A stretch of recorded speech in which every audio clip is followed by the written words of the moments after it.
কারো হাত ভেঙে গেছে, কারো মাথা ফেটে গেছে, ক্যামেরা ফোন সব ওই জিকে গৌসের ছাত্রদল যুব দলের সন্ত্রাসী বাহিনী সব নিয়ে গেছে।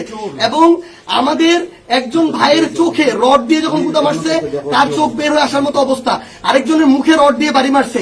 এই ভাইদেরকে এবং উনি আমার জেলা সেক্রেটারি এনসিপির, উনি একজন ভাইকে বাঁচাইতে গিয়ে রড দিয়ে উনার এই কনুই ভেঙে শেষ করে দেওয়া হয়েছে।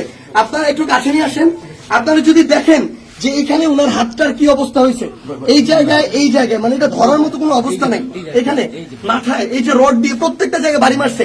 আমরা যখন আমাদের এই আহত 7-8 জন ভাইকে নিয়ে সদর হাসপাতালের দিকে যাইতেছিলাম তাদের চিকিৎসার জন্য, তখন সদর হাসপাতালের সামনে ওই 24শে জুলাইয়ের সময় যেমন খুনি বাহিনী যেভাবে আক্রমণ করছিল হাসপাতালের গেটে, ঢাকা মেডিকেলের গেটে, ওইভাবে আমাদেরকে খুনি বাহিনী এইখানে ছাত্রদল যুব দলের সন্ত্রাসী ক্যাডাররা, জিকে গাউসের ক্যাডাররা, তারা আমাদেরকে আক্রমণ করে হাসপাতালে পর্যন্ত ঢুকতে দেয় নাই। কারণ আমি যখন আমার ভাইদের নিয়ে যাচ্ছিলাম তারা আমার হাতে পর্যন্ত রড দিয়ে বাড়ি মারছে, ইট মারা শুরু করে, এরপরে রড থেকে শুরু করে যত ধরনের তাদের লাঠি সোটা এগুলো তারা মারা শুরু করে।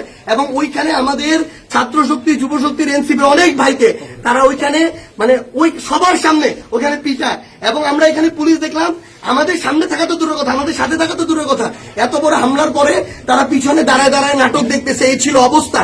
এই যদি হয় বাংলাদেশের অবস্থা, তাহলে তারেক রহমানকে জবাব দিতে হবে।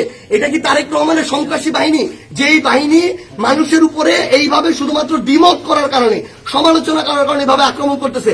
সালাউদ্দিন আহমেদকে জবাব দিতে হবে।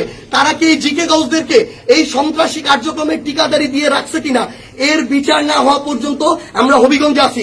যদি পারে আমাদেরকে মেরে ফেলবে, এখান থেকে প্রয়োজনে আমাদের লাশ যাবে, কিন্তু এর বিচার, এর জবাব তারেক রহমানকে দিতে হবে।